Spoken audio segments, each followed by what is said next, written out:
আজকে আমি দাঁড়িয়ে আছি খোলা টু ঝাপালি যে ওয়াকটা সেখানে।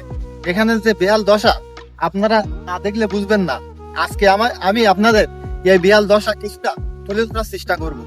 দেখুন আমি আপনাদেরকে দেখাই এখানে যে দশা সেটা না দেখলে আপনারা বুঝবেন না। টু ঝাপালির এই ওয়াকটাটি আমাদের কাছে খুবই পরিচিত, কেননা এখানে বারবারই ভেঙে যায় এবং আমরা প্রতিবারই ক্ষতিগ্রস্ত হই।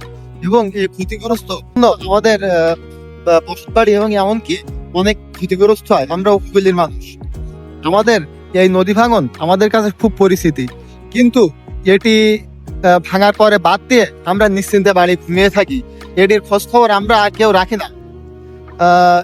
আমাদের উপরস্থ কর্মকর্তা যারা আছে তাদের কাছে বিশেষভাবে অনুরোধ রাখবো, তারা আমাদের এই হপ্তাটির দিকে একটু সুনজর দিক এবং এটি ভালো আছে এইভাবে আমরা বাড়িতে ঘুমিয়ে না থেকে দ্রুত এটি ভালো কোনো কার্যক্রমের মাধ্যমে এটি আরো শক্ত এবং ভালো করার চেষ্টা করার আবেদন করব।